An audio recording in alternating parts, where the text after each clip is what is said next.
Bienvenidos al análisis geopolítico de hoy, viernes 3 de julio, en Geopolítica Diaria. Este viernes, Teherán amanece con el inicio de una semana de funerales de Estado por su líder supremo, asesinado hace más de 4 meses, mientras las negociaciones sobre el estrecho de Hormuz siguen abiertas de fondo. A miles de kilómetros, la guerra en Sudán avanza hoy en dos direcciones opuestas al mismo tiempo, y en el continente americano, la respuesta a una catástrofe natural en Venezuela sigue revelando quién controla realmente el terreno sobre el que se reconstruye.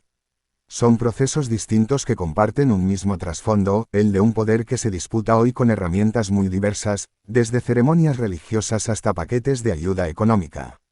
En Teherán, las ceremonias fúnebres por el ayatolá Ali Jamenei comenzaron hoy y se extenderán durante 7 días, según la televisión estatal iraní.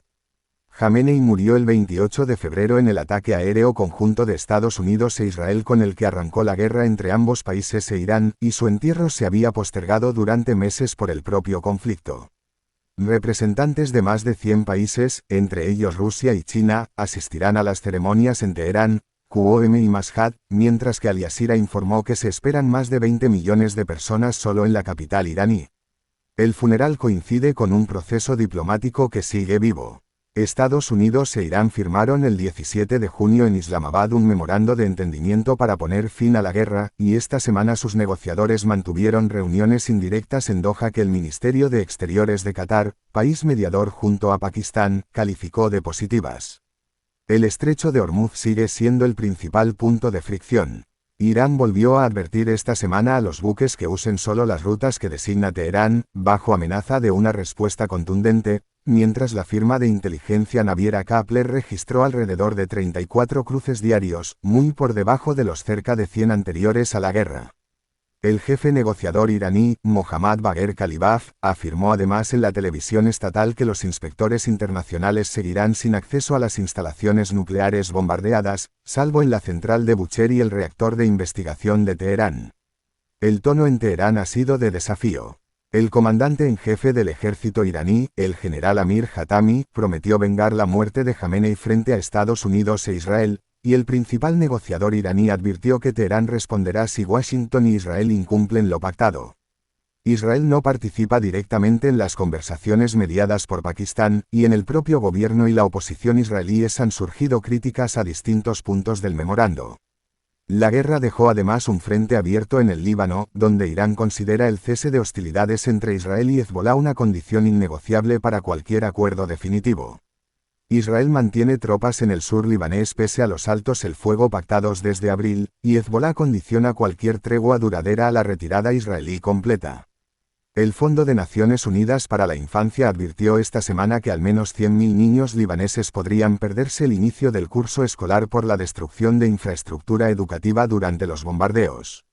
Mientras en Oriente Medio la disputa por el poder se libra estos días con funerales y diplomacia, en Sudán la guerra civil se ha intensificado en dos frentes opuestos de manera simultánea. En Kordofán del Norte, el Comité Internacional de Rescate advirtió ayer jueves que los ataques con drones de las Fuerzas de Apoyo Rápido, conocidas por las siglas en inglés RSF, contra depósitos de combustible y estaciones de agua en la ciudad de El Obeid están dejando a la población sin suministros básicos y bloqueando las rutas de evacuación hacia el estado de Nilo Blanco, hacia donde ya han huido cerca de 2.000 personas en las últimas semanas. El Consejo de Seguridad de Naciones Unidas ya había expresado semanas atrás su alarma por el riesgo de atrocidades masivas y exigió a las RSF detener el asedio.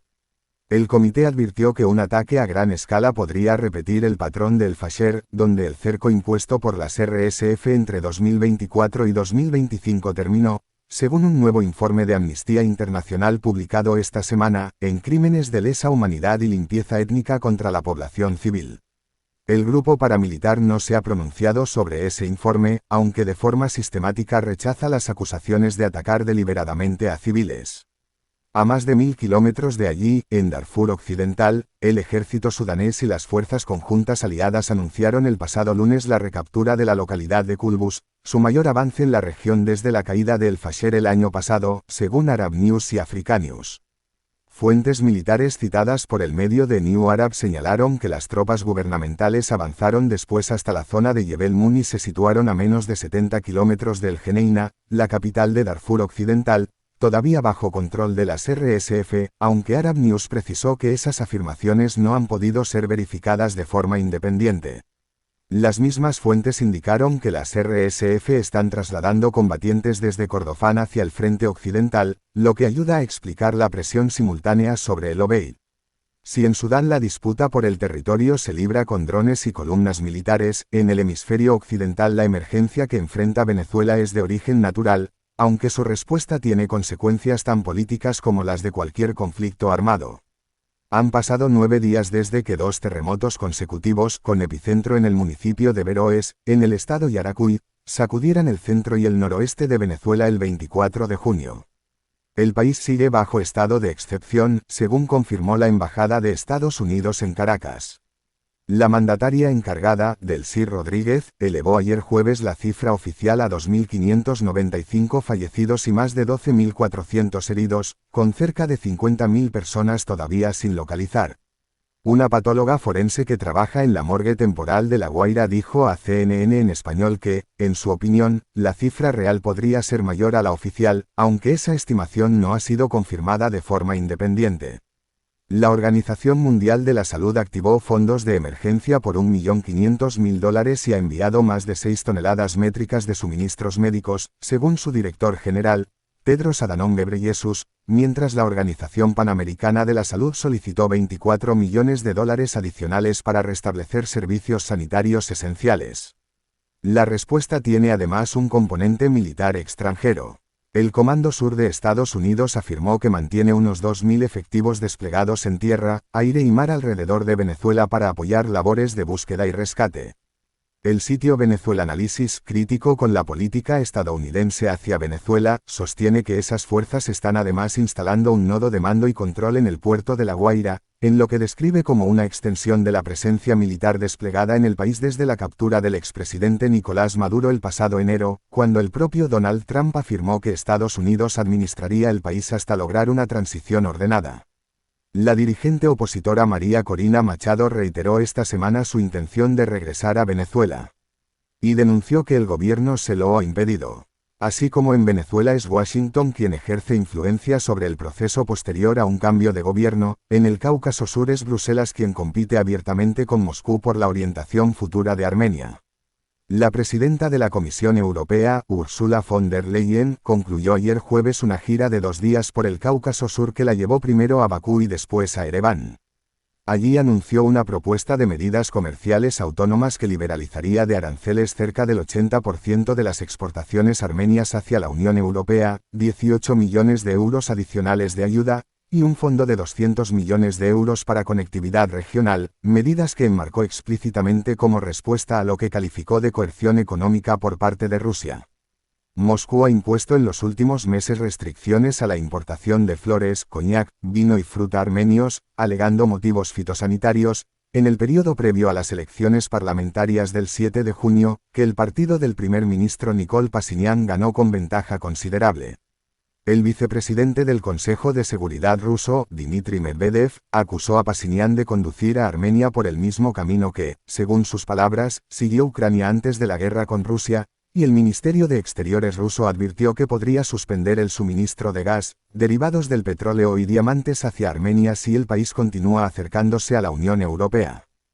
Von der Leyen también elogió en Bakú al presidente azerí, Ilham Aliyev, como socio energético fiable, en el marco del proceso de paz entre Armenia y Azerbaiyán rubricado el año pasado en Washington, aunque todavía pendiente de un referéndum constitucional en Armenia.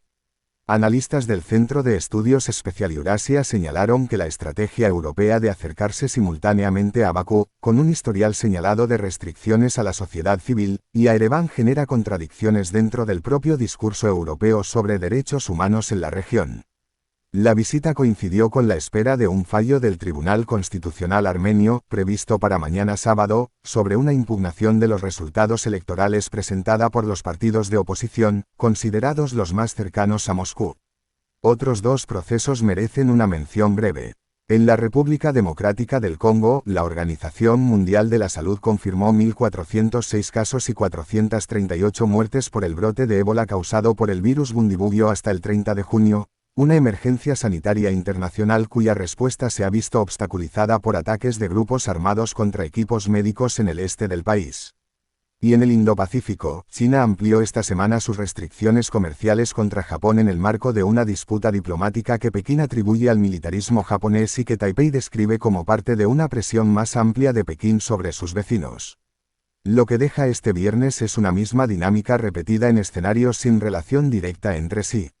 En Teherán, el poder se defiende con una puesta en escena funeraria de dimensiones históricas. En Sudán, se disputa metro a metro con drones y columnas militares. En Venezuela, se reorganiza bajo la sombra de una potencia extranjera que llegó tras derrocar a un gobierno y ahora gestiona la respuesta a una catástrofe natural. Y en Armenia, se negocia con aranceles y paquetes de ayuda en lugar de con tropas. Queda por ver si el duelo de 7 días en Irán logrará proyectar la unidad que su liderazgo busca mostrar al mundo, o si, por el contrario, terminará por exponer las fracturas que la guerra dejó dentro del propio sistema. Gracias por acompañarnos un día más en Geopolítica Diaria. Si este análisis les resultó útil, los invitamos a seguir el canal, dejar su me gusta y compartirlo con quien también quiera entender el mundo con más contexto.